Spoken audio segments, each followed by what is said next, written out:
त्या दिघे साहेबांनी माझ्या आयुष्याचं भलं केलं आहे, ज्या दिघे साहेबांनी हयात असताना अनेक लोकांचं भलं केलं होतं. पण मग कलाकार म्हणून असं एखाद्या पक्षाजवळ जाणं, पक्षासोबत राहणं योग्य आहे का? तर मी याला विचारलं, म्हणलं अरे बाळासाहेब ना? तर म्हणलं नाही नाही, बाळासाहेब नाही, संजय राऊत साहेब आहेत. म्हणलं हे कुठले साहेब आहेत? जनरली आपण राजकीय माणूस म्हणलं की नको ह्यांच्या म्हणजे कशाला, तुम्ही लांब राहा, आम्ही लांब राहा, आपलं आपलं बरं आहे. तू कशाला त्यांच्या खिशात जाऊन बसतो? या सगळ्यामध्ये ऍक्टर मंगेश मागं पडतो असं वाटत नाही की हे सगळे माझे मित्र आहेत इकडचे, पण बहुतेक या क्षेत्रातले दिग्दर्शक आणि निर्माते माझे मित्र नाहीत. मित्र करायला चुकले आपले. मित्र करायला चुकले. मराठी सिनेमा जगण्यासाठी. पण मग हे तू केल्यानंतर त्याचं अप्रोच काय होता? त्याचा अप्रोच त्याने मला प्रीमियरला पण नाही बोलवलं.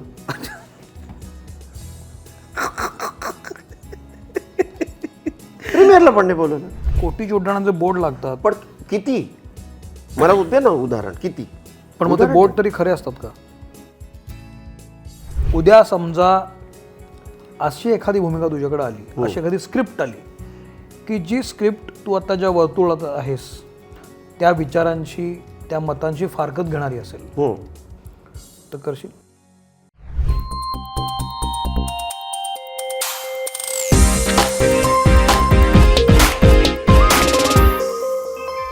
नमस्कार, मी सौमित्र बोटे, मित्रमणेमध्ये तुम्हा सगळ्यांचं स्वागत. आज आपल्यासोबत आहे अभिनेता मंगेश देसाई. तुझं मनपूर्वक स्वागत मंगेश. मंगेश अभिनेता म्हणून आपल्याला कैक वर्ष माहिती आहे, पण गेल्या काही वर्षांपासून तो आता निर्माताही झालेला आहे. त्यानं अनेक सिनेमांची निर्मिती केली आहे, अजून आणि अनेक सिनेमे त्याच्या पाईपलाईनमध्ये सुद्धा असतील. पण गेल्या काही वर्षांपासून मंगेशबद्दल काही मतं तयार व्हायला लागलेली आहेत आणि ती मला त्याला थेट विचारायची होती, म्हणून आज इथं मंगेश आहे. शिवाय त्याचे काही नवीन सिनेमे पण येतात, त्याबद्दल आपण बोलूच. पहिला थेट प्रश्न मंगेश, आपण गेले अनेक वर्ष एकमेकाला ओळखतोय.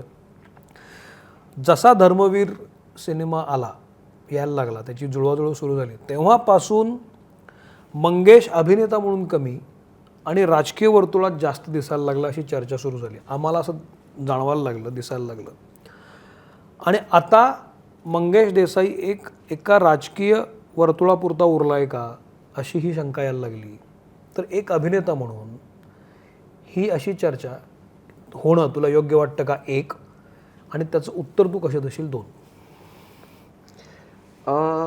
नाही, सगळ्यात महत्त्वाची गोष्ट आपण असं सुरू करू, असं बोलू की सौमित्र आधी महाराष्ट्र टाइम्समध्ये होता, मग तो ABP माझामध्ये गेला, मग त्याने आता मित्र म्हणे सुरू केलं. त्याच्या आधी त्याच्याकडे 2 ब्रँड होते, नंतर त्यांनी मित्र म्हणे सुरू केलं, तेव्हा ब्रँड नव्हतं त्याच्याकडे काही. मित्र म्हणे सुरू केल्याबरोबर त्याची चर्चा नाही झाली, पण जसजसे सेलिब्रिटी यायला लागले, जसं काही कॉन्ट्रोवर्शियल बोलायला जायला लागलं, तसं हळूहळू ते बघणारा वर्ग वाढला. बरोबर. म्हणजे तो आधीपासूनच पत्रकार होता, तो आधीपासूनच चांगला पत्रकार होता, अशातला काही भाग नव्हता. म्हणजे तो पत्रकार चांगला नव्हता अशातला काही भाग नव्हता, तो आधीपासूनच चांगला माणूस होता. ब्रँडिंग झाल्याबरोबर तो लोकांना दिसायला लागला, तो किंवा त्याला बोलवायला लागला, अरे नाही मित्र म्हणायचा इंटरव्ह्यू करायचा. सेम माझ्या बाबतीत झालेलं आहे, काही वेगळं नाही आहे. धर्मवीर आल्यानंतर अचानकपणे मी दिसायला लागलो आणि लोकांना असं वाटायला, अरे हा तर राजकीय याच्यात गेला. पण हे लोकांना माहितीच नाही, मी आधीपासनं हे सगळे मित्र होते माझे. संजय शिरसाट जे आत्ताचे सामाजिक न्यायमंत्री, ते माझे चांगले मित्र आधीपासनं. BJPचे संजय केणीकर माझे चांगले मित्र आधीपासनं. अंबादास दानवे माझे चांगले मित्र आधीपासनं. त्याच्यानंतर इकडे ठाण्यामध्ये म्हणशील तर जितकेही राजकीय वर्तुळातली लोक, ती सगळी माझी आधीपासूनच मित्र होती. बरं. म्हणजे मी आत्तापासून त्यांच्यामध्ये दिसतोय अशातला भाग नाही. एक महत्त्वाची गोष्ट अशी आहे की धर्मवीर नंतर मी त्यांच्या जास्त जवळ गेलो. आता माननीय उपमुख्यमंत्री एकनाथजी शिंदे साहेब 2008 पासून माझ्या ओळखीचे आहेत रे. 2008ला मी त्यांच्याबरोबर बुलेटवर, 2008च्या नंतर एक कुठलं तरी इलेक्शन होतं, त्याच्यात त्यांच्यावर मी बुलेटवर फिरलो आहे निवडणुकीचा प्रचार करत. ते माझ्या आधीपासूनचे मित्र आहेत. पण म्हणतात ना, नारळ फुटला आणि तो उडला की सगळ्यांना दिसतो. जोपर्यंत नारळ फुटत नाही तो उडत नाही, तोपर्यंत कोणाला दिसत नाही. पण सर्वसाधारणपणे तू काही ठाण्याचा, मुंबईचा नाहीस. नाही, तू आला संभाजीनगर. आल्यानंतर जनरली आपण जेव्हा ॲक्टिंग करिअर करायला येतो तेव्हा आपण बरं आणि आपलं पोट आपली ॲक्टिंग बरी या झोनमध्ये असतो. बरोबर आहे. ही सगळी मंडळी तुझे मित्र कसं काय व्हायला लागले? हे बघ, आता ही तर मी तुला सांगू का, हा तर सगळा योगायोग असं मी समजतो नेहमी. पण एक गोष्ट आहे की मी जसा संभाजीनगरमधनं इथे आलो तेव्हा माझं इथे कोणीच नव्हतं. म्हणजे वडिलांनी सांगितलं की आता तू जा आणि बघ करिअरचं काय करायचं ते. मी इकडे आलो आणि करिअर सुरुवात झाली, करिअरच्या स्ट्रगलला सुरुवात झाली. माझं कोणीही नसताना अनेक लोकांनी नकळतपणे किंवा कळतपणे मला अशी मदत केली की मी आज स्टँड होऊ शकलो. आणि त्यातमध्ये ही सगळी माणसं होती. म्हणजे खरं तर संजय शिरसाट साहेब हे तर राजकीय नेते ना रे, त्यांचा तसा काही माझा संबंधही नाही. पण जसं त्यांना कळलं की मुंबईत मंगेश गेलाय तसं माझी चौकशी करणे, हे तुझं आहे सगळं व्यवस्थित चाललं आहे ना, काही प्रॉब्लेम नाही ना. आणि माझ्या गोष्ट अशी लक्षात आली की मग हे सगळे आपले मित्रच आहेत. मग हे जर आपल्याशी मैत्रिणी वागतायत, आपण यांच्याशी का जवळ जायला नको. आणि प्रत्येक घर ठरलेलं असतं सौमित्र, माझं तसं स्पष्ट म्हणणं आहे. प्रत्येक माणसाचं एक घर ठरलेलं असतं. ज्या घरात तो कम्फर्टेबल असतो त्या घरात तो राहतो. तू तुझं घर कधी ठरवलंस? माझं घर धर्मवीरच्या नंतर ठरलं. कारण माझी एक गोष्ट लक्षात आली की प्रत्येक पक्षामध्ये चांगले आणि वाईट अशा प्रवृत्ती आहेतच. मग समजा आज मी या शिवसेना पक्षातल्या चांगल्या प्रवृत्तींबद्दल जर बरोबर जर मी आहे तर मी का राहू नये. आणि ते माझ्यावर जर प्रेम करतात तर मी त्यांच्या प्रेमाला का डिनाय करावं. आहेत ना, आज साहेबांनी मला आजपर्यंत कधीही जर हा कार्यक्रम अटेंड करा असं कधी बोलले नाहीत. ते मला अभिनेता कलाकार म्हणूनच वागणूक देतात. मला कधीही ते त्यांच्या पक्षाच्या याच्यासाठी जर हे जरा जाऊन बघू नये बरं असं कधीच बोलत नाहीत. ते तेवढा मान देतात. ते मला नाही, ते सगळ्याच कलाकारांना मान देतात. आता मला यांचा अनुभव आहे, उद्धव साहेबांचा सुबोधला अनुभव आहे, उद्धव साहेबांचा आदेशला अनुभव आहे, देवेंद्र फडणवीसांचा अजून काही कलाकारांना अनुभव असेल. मग ज्यांना ज्याचा चांगला अनुभव येतो ते तिथेच थांबणार ना, का तिथे न थांबतात दुसऱ्या घरात लुडबुड करायला जाणार. आणि हे असं जरी असलं तरी हे सगळे आहेत माझ्या ओळखीचे आहेत सगळे, आणि मला काही वावगं वाटत नाही यात. पण मग कलाकार म्हणून असं एखाद्या पक्षाजवळ जाणं, पक्षासोबत राहणं योग्य आहे का? त्यात काय, कारण मी कलाकार म्हणून आहे, मी राजकीय क्षेत्रातला नाही आहे. हां, जर समजा असं असलं असतं की मी कलाकार म्हणून तिथे गेलो आहे आणि राजकीय वर्तुळामध्ये घुसून काहीतरी राजकीय उलटापालतीमध्ये सहभाग घ्यायला लागलो आहे, कुठेतरी निवडणुकीला उभं राहिलं तर गोष्ट वेगळी. की अरे हा कलाक्षेत्र सोडून तिकडे जास्त प्राधान्य द्यायला लागला. पण मी आजही कलाकार म्हणूनच आहे. आजही मी अभिनय करतोच सिनेमांमध्ये, ॲक्टर म्हणून काम करतोच आजही. पण याचा एखाद्या विशिष्ट राजकीय पक्षाच्या जवळ गेल्याचा तोटा होतो, फायदा होतच असेल ऑफकोर्स. नाही, मला तोटा काहीच नाही झाला. मला काहीच तोटा नाही झाला. हे बघ, माझा पर्स्पेक्टिव्ह एकदम क्लिअर आहे. मी शिवसेनेतला, शिवसेनेच्या जवळचा, साहेबांच्या जवळचा, या सगळ्या लोकांच्या जवळचा म्हणून मी गैरफायदा नाही घेत. मी आजपर्यंत कोणालाही असा फोन केला नाही आहे की मी यांचा माणूस बोलतो आहे, माझं हे जरा काम करा. कधीच नाही. मी असा फोन केला असेल की मला साहेबांनी फोन करायला सांगितलं, किंवा मला श्रीकांत शिंदेंनी तुमच्याशी बोलायला सांगितलं, किंवा अमुक मला तुमच्याशी बोलायला सांगितलं आहे, या माणसाची ही अडचण आहे, ही जरा दूर करा. मी स्वतःसाठी कधीच नाही फोन केलेला, नेवर. कारण माझा तो हेच नाही आहे, अँगलच नाही आहे माझा. मी धर्मवीरच्या वेळेला केला असेल, कारण का तो सिनेमाचा प्रश्न, सिनेमाच्या संबंधित आहे, सिनेमाच्या संबंधित, म्हणजे पुन्हा कलेच्या संबंधित आहे म्हणून. पण मी माझ्या स्वार्थासाठी आजपर्यंत कोणाला कधीही फोन केलेला नाही. तू मगाशी बोलला की बोलता बोलता धर्मवीर नंतर तू हे घर आहे ठरवलंस. त्याच्या आधी परिस्थिती काय होती? घर शोधत होतास? नाही, शोधत नव्हतो मी, घर शोधत नव्हतो मी. तेव्हाही यांच्या जवळच होतो. पण धर्मवीरच्या नंतर किंवा धर्मवीरच्या नंतर एक गोष्ट माझ्या लक्षात आली की त्या दिघे साहेबांनी माझ्या आयुष्याचं भलं केलं आहे. ज्या दिघे साहेबांनी हयात असताना अनेक लोकांचं भलं केलं होतं, आज हयात नसताना माझं भलं केलं आहे. आणि हा त्यांचा पक्ष आहे, हे त्यांच्या जवळच्या लोकांचं आहे. मी हिंदू हृदय सम्राट बाळासाहेब ठाकरे, मला अजून पण आठवतो तो दिवस. संभाजीनगरला माझ्या घराच्या समोर सामना कार्यालय होतं आणि मला चिडवायचे तिथे. का सामना कार्यालयामध्ये सगळे माझे मित्र, म्हणजे कर्मचाऱ्यापासनं ते संपादकापर्यंत. मी रोज जायचो, तर मला सगळे चिडवायचे, आला पगार घ्यायला, आला बघ पगार घ्यायला.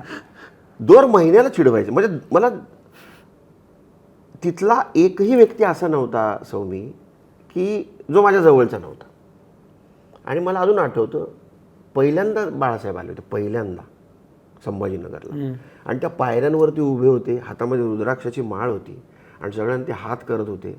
आणि मी असा उभं राहून फक्त बघत होतो की म्हणलं यार, बरं तेव्हा काय सोशल मीडिया वगैरे काहीच नाही ना. ही कधीची गोष्ट आहे? अरे ही साधारण ही अंदाजे तुझा म्हणतो 89. अच्छा.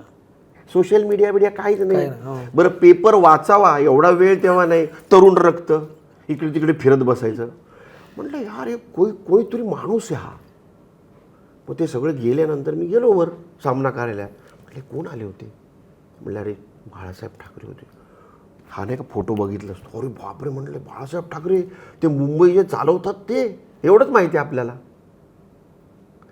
पक्षाशी काहीच हे नाही ना, शिवसेना पक्ष, काँग्रेस पक्ष असं काही फार नाही. 89 ना रे, म्हणजे माझ्या माहितीप्रमाणे 11वी वगैरे असेल मी काहीतरी. अरे म्हणलं भेटता येईल का त्यांना? तर ते माझे सगळे मित्र म्हणाले वेड आहे का, त्यांना आज भेटता नाही येत. म्हटलं बघ ना काय. आणि ते तिथे रेस्ट हाऊसला उतरले होते संभाजीनगरचे. म्हटलं बघ ना भेटता आलं तर. त्याला नाही असं नाही भेटता येणार. आणि तेव्हापासून ना बाळासाहेबांची एक इमेज माझ्या डोक्यात तयार झाली. आणि त्याच्यानंतर मी पहिल्यांदा विद्यार्थी सेनेमधून निवडून आलो. हां, CR म्हणून निवडून आलो मी पहिल्यांदा. आणि तिथनं माझी ना अशी नाळ हळूहळू जुळल्या जायला लागली. मला असं आवडायला लागलं. मग मुंबईत आलो. मुंबईत यायच्या आधीसुद्धा संजय राऊत साहेब तिथे ह्याला यायचे नेहमी सामना कार्यालयात. तर माझा एक मित्र होता गणेश तुळशी म्हणून, तो तिथला उपसंपादक होता. आणि अनिल फळे साहेब म्हणून जे होते ते संपादक होते. तर त्यांनी मला निरोप पाठवला, हे ताबडतोब आमचे साहेब आलेत. तर मला वाटलं बाळासाहेब आलेत की, आणि आपला वीर. तर मी म्हटलं कुठेच साहेब? म्हणले आतमध्ये बसलेत. मग म्हटलं बाळासाहेब तर दिसत नाही आहेत. तर मी याला विचारलं, म्हटलं अरे बाळासाहेब ना? तर म्हणले नाही नाही बाळासाहेब नाही, संजय राऊत साहेब आहेत. म्हणलं हे कुठले साहेब आहेत? मग त्याने सांगितलं की हे सामना आहे ना त्याचे मुख्य संपादक आणि बाळासाहेबांचे मानसपुत्र आणि सगळं शिवसेना वगैरे हे सगळं हेच पाहतात सगळं. म्हणलं हा तू मुंबईला चाललायस ना आता? म्हणलं हां. त्यांना भेट. पण त्यांची माझी पहिल्यांदा भेट झाली. हे सगळे तुझे मित्र कसं काय होतात? सामन्याच्या कार्यालयात गेलो तिथं माझे सगळे मित्र, इथं आलो इथं माझे सगळे मित्र, म्हणजे पार अगदी शिरसाट साहेबांपासून एकनाथ शिंदेपर्यंत सगळे माझे मित्र. हे काय सगळे मित्र कसं काय होतात? निस्वार्थी. माझा काही जनरली आपण राजकीय माणूस म्हटलं की नको ह्यांच्या म्हणजे कशाला तुम्ही लांब राहा आम्ही लांब राहा, आपलं आपलं बरं आहे. तू कशाला त्यांच्या खिशात जाऊन बसतो? नाही नाही, हे बघ माझं तेच नाही, माझ्या सगळ्या पद्धतीचे मित्र आहेत मित्र. माझ्याकडे माझे तू मित्र म्हणशील तर माझे डॉक्टर मित्र आहेत, माझे पोलीस ते ओके, ते चांगलं असतं. हां, त्याच्यानंतर माझे राजकीय मित्र आहेत, तुझ्या गुंड मित्र आहेत, सगळे आहेत. तुझं त्यांच्याशी जुळतं कसं काय? जुळतं आता स्वभाव म्हण माझा, किंवा त्यांना माझ्यातलं काहीतरी आवडत असेल. आणि काय आवडतं तुझ्यातलं? असेल काहीतरी. राजकीय नेत्यांना तुझ्यातलं काय आवडतं? अरे असू शकतं ना. हे बघ मी पुन्हा सांगतो, मी कुठल्याही स्वार्थापोटी त्यांच्याजवळ जात नाही. मी तुला म्हणलं ना, मी आजपर्यंत कधीही कोणाला काहीही ही फाईल आणि याच्यावर सही करा असं बोललेलं नाही, कधीच नाही. हां, एखादा माणूस खूप गरजू आहे, त्याचं काम कुठे अडलेलं आहे आणि तो जेन्युइन. या सगळ्यामध्ये ऍक्टर मंगेश मागं पडतो असं वाटत नाही? म्हणजे ऍक्टर मंगेश, मला तो मंगेश माहिती आहे की जो नाटकांमधनं आला, हो, जो स्ट्रगल करत आला, जो विजू मानेच्या खेळ मंडळामध्ये मी तुझा फॅन झालो खूप जास्त, की काय मंगेश काम करतो यार. त्यानंतर तू काम करत आलास, पण ह्या सगळ्या स्पॅनमध्ये तुझं काम कमी कमी व्हायला लागलंय, निर्माता म्हणून तू जास्त दिसायला लागलास असं मला वाटतं. तुझं काय मत आहे? नाही, हे बघ 2015 साली एक अल्बेला झाला. हां, त्याच्या आधी खेळ मांडला झाला. खेळ मांडल्याच्या वेळेला सुद्धा एका चॅनलने सांगितलं होतं की आपण हा सिनेमा घेऊ. नाही घेतला. मला असं वाटत होतं चॅनल ते सिनेमा घेईल आणि खूप वास्ट लेवलला मंगेश जाईल. बरं, सिनेमा उत्तम होता, सगळे अवॉर्ड मला मिळाले, सगळं झालं, घडलं नाही. त्याच्यानंतर एक आलबेला आला. एक आलबेलामध्ये विद्या बालन, फिल्म जबरदस्त, रोल जबरदस्त, सगळंच. तेव्हा सुद्धा चॅनलने सांगितलं की हा सिनेमा आपण घेऊ. आता तो चॅनल सांगत होतं का मधला माणूस सांगत होतं मला माहिती नाही, पण आम्ही त्यासाठी वाट बघत होतो की आता चॅनल हे घेणार. तेव्हा पण मला असं वाटत होतं. बरं, एक आलबेलाच्या वेळेला तर असं आहे की जेव्हा ट्रेलर लॉन्च झाला तेव्हा माझ्याकडे 4-5 फिल्म होत्या रे, आणि जसा सिनेमा येऊन गेला तसा एकही सिनेमा नाही राहिला माझ्याकडे. मी तेव्हा ठरवलं आता अभिनयात फार तडफड नाही करायची, जे मिळेल ते काम करायचं. आता काहीतरी वेगळा मार्ग शोधला पाहिजे आपण. आणि निर्मितीचं आधीपासूनच डोक्यात होतं. संधी आली, संधी सोडली नाही. कारण माझ्या एक गोष्ट लक्षात आली की माझ्यामध्ये मला सगळे अवॉर्ड मिळत आहेत, माझं काम कोणीच वाईट आहे म्हणत नाही. सगळेच म्हणतात तू उत्तम नट आहेस, उत्तम चांगलं काम करतोस. बरं, एकाही सिनेमामध्ये माझ्याबद्दलचा रिव्ह्यू वाईट नाही, प्रेक्षकांचा रिव्ह्यू वाईट नाही, कमेंट्स वाईट नाहीत. मग घोडं कुठे मार खाते, तेच कळे ना मला. मग माझी गोष्ट लक्षात आली की हे सगळे माझे मित्र आहेत इकडचे, पण बहुतेक या क्षेत्रातले दिग्दर्शक आणि निर्माते माझे मित्र नाहीत. मित्र करायला चुकले आपले. मित्र करायला चुकले किंवा नाही झाले. कारण चुकणार नाही, मी तर प्रयत्न करत होतो.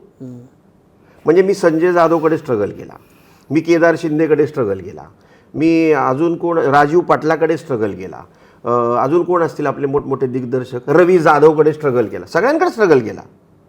मी सगळ्यांना फोन करायचो. अशातला भाग नाही आहे की अरे का फोनच करत नाही तो, त्याला काही वेगळाच ॲटिट्यूड, असा अजिबात नाही.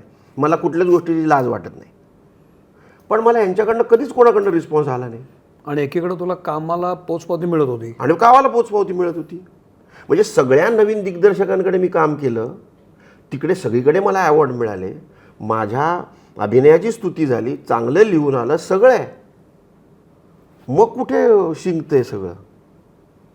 पण मग इंडस्ट्रीमध्ये फक्त ॲक्टिंग स्किल्स असून उपयोग नाही, मला असं वाटायला लागलं.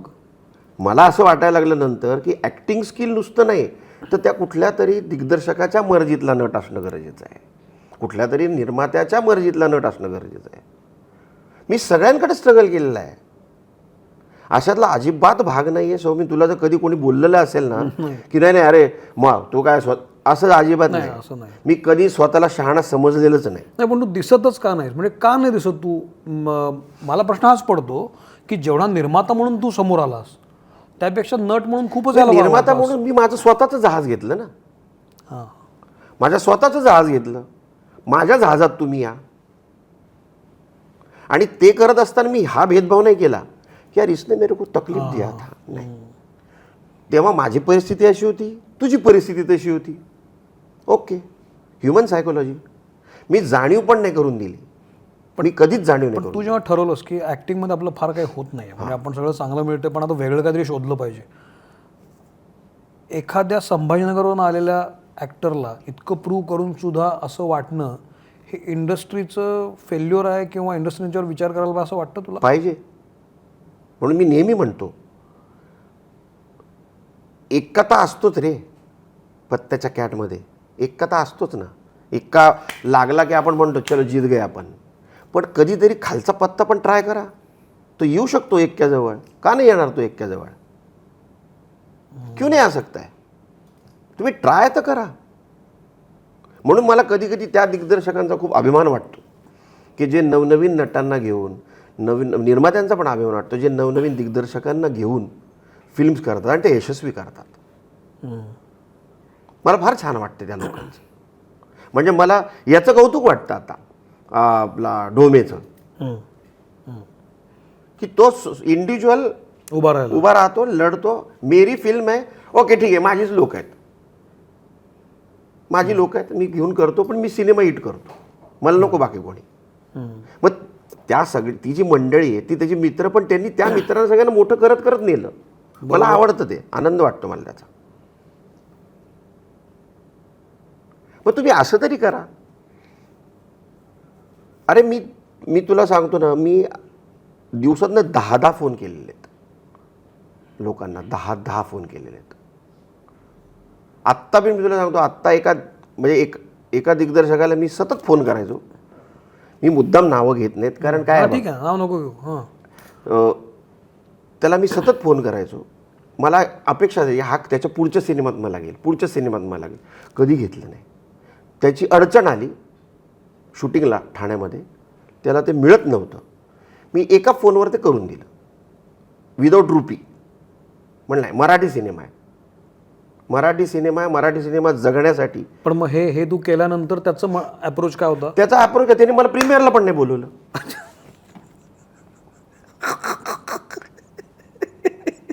प्रीमियरला पण नाही बोलवलं. म्हणलं ओके, हे दुनिया आहे सौमित्र, ही दुनिया आहे. मी एकच गोष्ट लक्षात ठेवली आयुष्यात. माझी बायको बऱ्याचदा त्याच्यावर मला खूप बोलते, पण कधी कधी तिच्या ही गोष्ट लक्षात येते की करून टाकायचं, फळाची अपेक्षा नाही करायची. देव बघत असतो.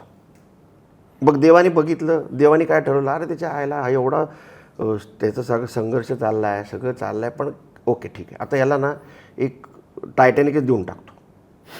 ते देऊन टाकलं मला टायटॅनिक. चालू आता तू आज जे होईल ते तुमचं पुढे बघू.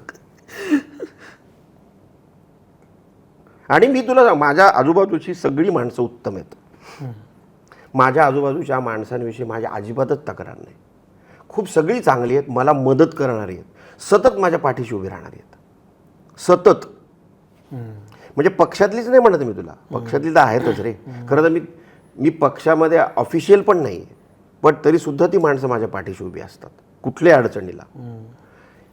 अदर दॅन दॅट माझी बालमित्र असतील, माझे ठाण्यातले मित्र असतील, माझे बाकी गावातले मित्र असतील. आता आजच एक मला फोन आला, आता हा जुना मित्र, तो म्हटला माझ्या मुलांनी एक पॉडकास्ट सुरू केला आहे आणि त्याच्यामध्ये बरं त्या पॉडकास्टचा आणि सिनेमाचा काही संबंध नाही, तुझ्या सिनेमाविषयी टाकला आहे.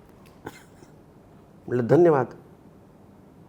त्यामुळे मला नेहमी असं वाटतं की आपण पॉझिटिव्ह वाईब्समध्ये राहिलो ना, तर आपल्या आजूबाजूला पण पॉझिटिव्ह वाईब्स राहतात. आणि ज्या राहत नाहीत त्याचं मला अजिबात दुःख वाटत नाही.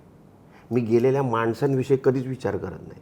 मी माणूस जाऊ नये म्हणून विचार करतो आणि ते करतो. माझ्या आयुष्यामध्ये आलेल्या माणसांपैकी 3-4 लोक फक्त माझ्यापासून दुरावलेले असतील, अदरवाईज एकही नाही. 3-4 लोक दुरावलेली असतील, बाकी सगळी माणसं माझ्या तेवढीच जवळ आहेत, तेवढ्याच आस्थेने मला फोन करतात, मी त्यांना तेवढ्याच आस्थेने मदत करतो, तेवढ्याच आस्थेने त्यांच्याशी बोलतो. जे जहाज तुझ्याकडे आता दिलेलं आहे देवानं तुला निर्माता असण्याचं, त्या जहाजाबद्दल बोलूया. ते जहाज नुसतं मिळणं सोपं आहे, पण ते चालवणं अवघड आहे. ते अवघड आहे. तू जहाज घेऊन जेव्हा चालायला लागलास इंडस्ट्रीमध्ये, त्याच इंडस्ट्रीमध्ये ज्या इंडस्ट्रीमध्ये तू स्ट्रगल केलास, संभाजीनगरवरून आलास, मोठा झालास, जहाज चालवतानाचा का त्यावेळेचा अनुभव काय आहे? इंडस्ट्री तिथून कशी दिसते तुला आता प्रोड्युसर म्हणून? प्रोड्युसर म्हणून मला इंडस्ट्री आत्ता खूप धोक्याची दिसते. मराठी सिनेमा मोठा व्हायलाच पाहिजे, मराठी सिनेमा जगलाच पाहिजे, आता वादच नाही. पण मला आत्ता धोक्याची घंटा का दिसते? कुठलंही चॅनल नवीन निर्मात्याचा सिनेमा घेत नाही आहे सॅटेलाईटला. OTT चॅनलनी सुद्धा फक्त पेपर व्ह्यू, ते सुद्धा आम्हाला सिनेमा आवडला तर या नोटवर ठेवलेलं आहे. बरं, नाही तर तुमचं तुम्ही टाका, बघा काय करायचं ते. अदरवाईज यूट्यूब चॅनलवर तुम्ही सिनेमा टाका. त्यामुळे मला परिस्थिती खूप गंभीर दिसते. या गंभीर परिस्थितीमध्ये निर्मात्यांनी, दिग्दर्शकांनी किंवा निर्माता आणि दिग्दर्शकाला मिळवून देणारे मधले काही लोक असतात की हा चांगला दिग्दर्शक आहे, हा चांगला निर्माता आहे, एक सिनेमा करा म्हणून एक मीडिएटर असतो. या तिघांनी एक गोष्ट लक्षात ठेवली पाहिजे, एकमेकांनाच जर फसवत राहिलो किंवा एकमेकांशीच खोटं बोलत राहिलो आपल्या प्रॉडक्टबद्दल, तर मराठी सिनेमा मोठा होणार नाही. मग आपण खोटं बोललं जातं? खोटं बोललं जातं. कुठल्या कुठल्या टर्मवर? म्हणजे एक निर्मात्याला एक दिग्दर्शक म्हणतो ही स्क्रिप्ट आहे, जबरदस्त स्क्रिप्ट आहे, लव्ह स्टोरी, सैराट. त्या निर्मात्याला तो मेस्मराईज करतो, सिनेमा सुरू होतो. सिनेमा जेव्हा संपतो तेव्हा सैराट पण नाही, काहीच नाही, वादळ नाही, काहीच नाही, शांतता. घरी सिनेमा बघावा लागतो. असे अनेक लोक मला भेटायला येतात की या सिनेमाचं काहीतरी करा. मी स्पष्ट सांगतो, मी काहीच करू शकत नाही याचं. मी कोण करणारा? जर मी करणारा असलो असतो तर मी इमिजिएट सिनेमा सुरू केला असता. अरे मी सुरू पण करणार होतो, पण जशी मार्केटची परिस्थिती लक्षात आली, म्हणलं नाही करूया आपण, कशासाठी करायचं आहे. पण सिनेमे चालतात की आपल्याकडे जे सिनेमे बनतात हां, ते सिनेमे लागल्यानंतर पुढच्या 3 दिवसात, 4 दिवसात, 8 दिवसात कोटी उड्डाणांचे बोर्ड लागतात. पण किती? मला दे ना उदाहरण, किती? पण मग ते बोर्ड तरी खरे असतात का? नाही, त्या बाबतीत तर मला फार कधी कधी डाऊट येतो बाबा. म्हणजे इन जनरल जर समजा विचार केला तर एवढा बिझनेस एवढ्या दिवसात एवढ्या थिएटरमध्ये कसं होईल, असा कधी कधी प्रश्न पडतो मला. असं कसं काय होईल? म्हणजे समजा एवढीच लोक बघणारी आहेत, म्हणजे 100 लोक बघणारी आहेत समजा. 100 लोकांच्या कॅल्क्युलेशननुसार 1000 रुपये होत आहे. तर मग ते 100 लोकांनी पण नाही बघितला, 75 लोकांनीच बघितला, 200 रुपये कसं होईल, 200 कसा होईल? मला कधी कधी डाऊट येतो हा. आणि मला असं वाटतं की ही सगळी जबाबदारी आपलीच आहे, म्हणजे निर्मात्यांची पण आहे, दिग्दर्शकांची पण आहे, की आकडे खरे असावेत. त्या खऱ्या आकड्यांनी हे बघ, खोटा आकडा देऊन काय होणार आहे सौमित्र? कोणाला आनंद आहे? खोटा आकडा देऊन तुझ्याकडे पैसे येणार आहेत का? नाही येणार आहेत. खोटा आकडा देऊन दुसरं कोणाला शह बसणार आहे का? नाही बसणार. खोटा आकडा देऊन तोटा होणार आहे. कारण अशा पद्धतीच्या सिनेमाला एवढा बिझनेस होतो, हे खोटं जेव्हा कळतं ना तेव्हा तसा दुसरा सिनेमा येतो. आणि रिॲलिटी चेक झाल्यानंतर असं लक्षात, नाही एवढा बिझनेस होऊच शकत नाही. पण तुम्ही प्रोड्युसर एकत्र याच्यावर बोलत नाही कधी? मी खूप प्रयत्न केले. तू विचार, अजित भुरेंना फोन करून विचार, मी किती फोन केले त्यांना. श्रेयस तळपदेला, श्रेयस मला रेग्युलर हे करायचा, अरे मंग्या कधी भेटूया, मंग्या कधी. मी म्हणलं अरे मी एकटा आणि तूच आहे सध्या दुसरा, बाकी कोणाला पडलेलंच नाही आहे, मग कशासाठी करायचं म्हणले आपण. बरं इतर खूप कामं आहेत ना म्हणलं आपल्याला, आता असं नाही आहे काही. म्हणजे माझं नेहमीच एक म्हणणं आहे, आपल्याकडे ना एक हा लफडाच आहे, झाला काय माहिती नाही आपल्याला. पाणी गळायला लागलं की आपण बादली लावतो. माझं असं म्हणणं आहे, बादली लावायची वेळच येऊ देऊ नका ना, तिथे आधी लावून टाका ना ठिगळ, ते पॅक करून टाका ना. मग आता तुझ्या जवळ सगळं आहे की रे, तू प्रोड्युसर आहेस, तुझ्याकडं सत्ता आहे, सत्तेच्या जवळ आहेस तू, मग ह्याला कॉन्क्रीट एक उपाययोजना करणं शक्य नाही? सगळं शक्य आहे, पण सगळ्यांनी मिळून एकत्र आलं पाहिजे ना. किती वेळा साहेबांनी सांगितलं आहे की अरे सगळ्या त्या निर्मात्यांना एकत्र आण, बघू आपण त्यांचे काय प्रॉब्लेम आहेत. मी शेलार साहेबांशी बोलतो, मी फडणवीस साहेबांशी बोलतो, पण यायला तर पाहिजेत. एका नोटवरच कोणी नसतं. हे बघ सौमित्र, अरे मी ना जरा 3 दिवस जरा ना मुंबईच्या बाहेर आहे. नाही, तू 3 दिवस मुंबईच्या बाहेर महत्त्वाच्या कामाला आहेस का? नाही आहेस ना, ये पटकन, हे महत्त्वाचं काम आहे. किंवा नाही मी जरा 15 दिवस लंडनला आहे, पण नो वरी, तू मला सांग, मी कॉल ह्याच्यावर राहतो, व्हिडिओ कॉलवर राहतो. ती अर्ज असायला पाहिजे. अर्जच नाही रे. जेव्हा सिनेमा रिलीजची वेळ येते तेव्हा सगळ्यांना थिएटर दिसायला लागतात, थिएटर मिळत नाहीत, टाईम स्लॉट मिळत नाही करेक्ट, मग डिस्ट्रीब्युटर करेक्ट मिळत नाही. हे सिनेमा जवळ आला की सगळ्यांना आठवतं, सिनेमा रिलीज होऊन गेला की पुन्हा शांत. असं थोडी होत आहे. आणि आहे ना, अरे तुला सांगतो, महाराष्ट्र सरकार, म्हणजे मी मुद्दाम सरकार म्हणतो, मराठी सिनेमांना, नुसतं मराठी सिनेमांना नाही, कला क्षेत्राला मोठं करणारच आहे. आणि मनात नाहीत ते, म्हणून तर सगळ्या एवढ्या गोष्टी घडत असतात आपल्याकडे. पण जर समजा आपण तेवढ्या पुरतच बोलणार असू आणि नंतर त्याच्या पाठपुरावाच करणार असेल तर काय गरज आहे? का कोणी शेलार साहेबांकडे जाऊन अर्ज देत नाही की साहेब आमचे हे प्रॉब्लेम आहेत, यातले 10 आहेत, त्यातले 3 तरी सॉल्व्ह करा? का नाही देत? नुसते घराचे प्रॉब्लेम नका लिहून देऊ, माझ्या घराचा असा प्रॉब्लेम आहे, नाही, इंडस्ट्रीचा प्रॉब्लेम सांगा. हे पण घरच आहे की एका अर्थानं, हे पण घरच आहे. या सगळ्यामध्ये मंगेश, आणखी काही वर्षानंतर मंगेश देसाईबद्दलची ओळख कशी असायला पाहिजे असं वाटतं? एक ॲक्टर म्हणून असावी, एक प्रोड्युसर म्हणून असावी, काय असायला पाहिजे? मला अजूनही इच्छा आहे माझी ओळख ॲक्टर म्हणूनच असावी. माझ्या मंगेश देसाईच्या आधी निर्माता अभिनेता निर्माता असंच लागावं. निर्माता अभिनेता लागू नये. निर्माता झालो याचं मला दुःख नाही आहे, मला प्रचंड आनंद आहे. म्हणजे त्या बाबतीत तर मी खूप लोकांचं ऋणी आहे. पण मी यासाठी आलो, मी जन्माला यासाठी आलो अभिनेता म्हणून. मी स्ट्रगल करण्यासाठी मुंबईत अभिनेता म्हणून आलो. मी अभिनेता म्हणून काम केलं, अभिनेता म्हणून लोकांसमोर आलो. त्यामुळे अभिनेता म्हणूनच लोकांसमोर राहावं आणि यशस्वी अभिनेता म्हणून, हीच माझी इच्छा आहे. असं होत असेल का की तू त्या एका सर्कलमध्ये राजकीय पक्षाजवळ, राजकीय व्यक्तीजवळ गेल्यामुळे काम येणं बंद झालं असेल? नाही, केलं की त्याच्यानंतर पण मी कामं. अलीकडच्या काळात काय नवीन? पुन्हा शिवाजीराजे भोसले केला. त्याच्यावर हे बघ, धर्मवीर 1 आणि 2च्या वेळेला काय माझ्या मागे एवढा स्ट्रेस होता सगळ्याच बाबतीत, रिलीज करणे अमुक तमुक. त्यामुळे माझ्याकडे सिनेमे येत नव्हते अशातला भाग नाही.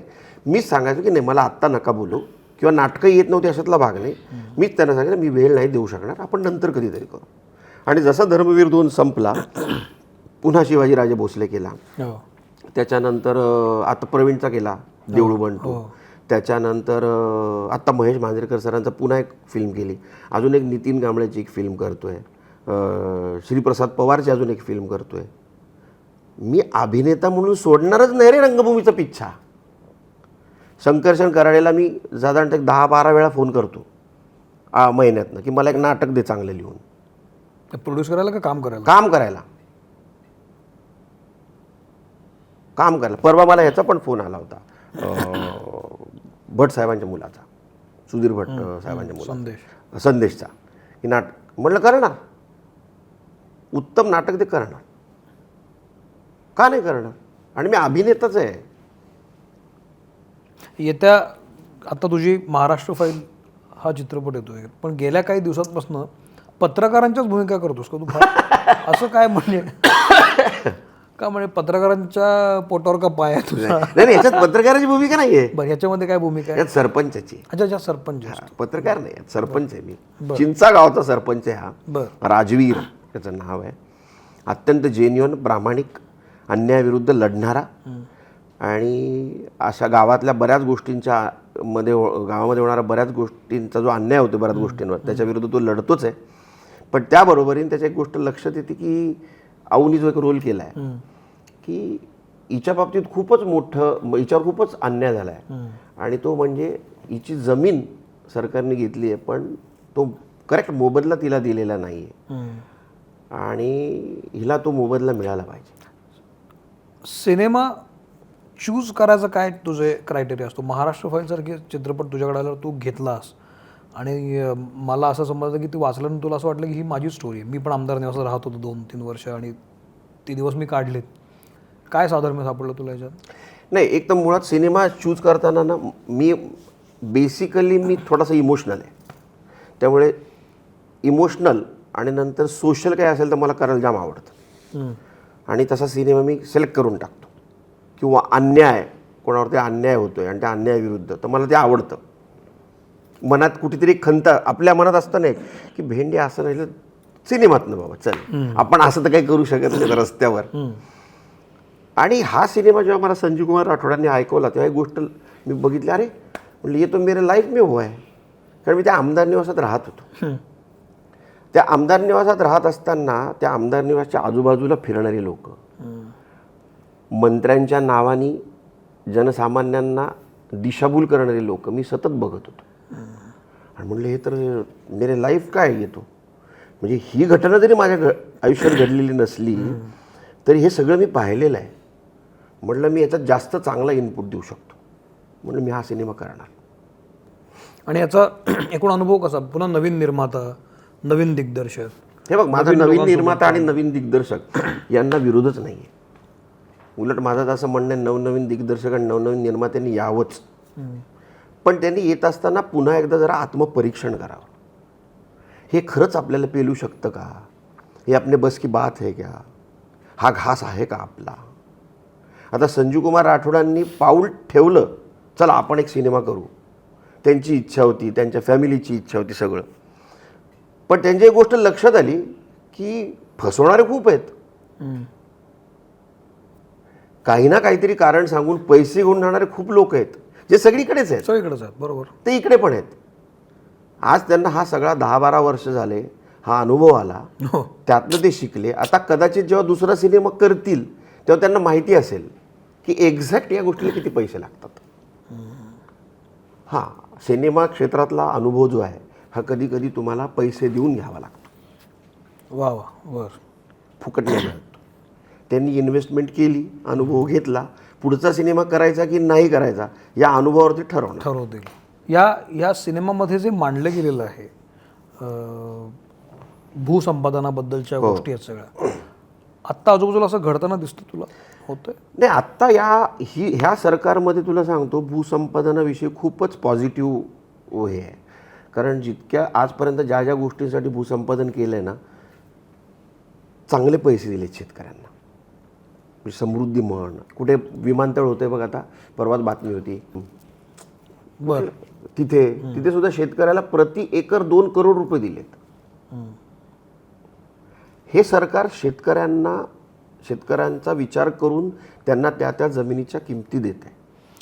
आत्ता तुम्ही बोलतोयस ना, तू त्या वर्तुळातलाच म्हणून असं बोलतोय, असं का वाटू नये? कारण ही वस्तुस्थिती आहे. कारण मी नाही बोलत आहे, हे तर न्यूज आल्या आहेत, आता बातम्या आहेत ना, मी बातम्यांच्या आधारावरच पण बोलतोय. मग ही जी तुझी, आपण आता शेवटच्या टप्प्याकडे आलो इंटरव्ह्यूच्या, मग ही जी तुझी मैत्री आहे की नाही, त्या मैत्रीच्या आधारेच तू त्यांना काही गोष्टी ज्या घडायला पाहिजेत त्या सांगतोस का? सांगतो.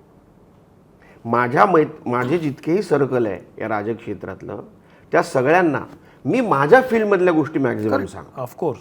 हां, आणि समजा त्याच्या व्यतिरिक्त जर मला असं जाणवलं, अरे इथे जरा गडबड चालू आहे, तरी सांगतो की जरा बघ, ते जरा काहीतरी चाललं आहे. आणि का नको सांगायला? अरे आपण शेवटी समाजाचं काहीतरी देणं आहेच आहे ना आपल्याला. का सगळंच घ्यायचं समाजाकडनं? समाजाने तुम्हाला सगळं चांगलं म्हणलं पाहिजे, समाजाने तुमचे सिनेमे हिट केले पाहिजेत. आपलं पण काहीतरी देणं आहे त्यांना, दिलंच पाहिजे त्यांना. उद्या समजा, हा माझा शेवटचा प्रश्न आहे, उद्या समजा अशी एखादी भूमिका तुझ्याकडे आली, अशी एखादी स्क्रिप्ट आली की जी स्क्रिप्ट तू आता ज्या वर्तुळात आहेस त्या विचारांशी, त्या मतांची फारकत घेणारी असेल, कंप्लीट त्या टोकाची स्क्रिप्ट आहे, पण रोल उत्तम आहे, स्क्रिप्ट उत्तम आहे, तयारी उत्तम आहे, सगळं उत्तम आहे, तर करशील? करणार. आणि मी करायच्या आधी सांगणार, मी ही स्क्रिप्ट करतोय, मी कलाकार आहे, मी ॲक्टर आहे, मी करू शकतो, का नाही करू शकत? सिस्टीमच्या विरोधात बोलणं आणि सिस्टीममधल्या माणसाच्या विरोधात बोलणं यात खूप फरक आहे.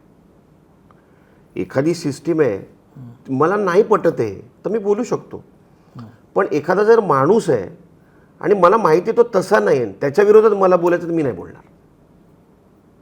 म्हणजे उद्या जर समजा आम्हाला कोणतरी सांगितलं की अरे ते सौमित्रने असं असं केलं, जरा तू बघ जरा, मी म्हणणार नाही, मला माहिती आहे सौमित्र असं नाही करणार, तुमचा काहीतरी गैरसमज झाला असेल, मी सौमित्रच्या विरोधात नाही बोलणार. पण उद्या जर मला कोणतरी म्हणलं की नाही सौमित्रचं मित्र म्हणे, तर तसंच जरा त्याला काउंटर करणारं काही करशील का, तर मी करेन, पण मी त्याला सांगेन मग असं कर राहू. माणसाने सगळीकडे प्रामाणिक राहावं, त्याचं फळ चांगलंच मिळतं, त्याचा दुष्परिणाम नाही होत कधी. वा, ह्याच्यापेक्षा थांबायला उत्तम नोट काय असेल? माणसाने प्रामाणिक राहावं, तूही प्रामाणिक राहा, आणि नट म्हणून, अभिनेता म्हणून तुला खूप महत्त्वाच्या भूमिका याव्या असं मला नेहमी वाटतं.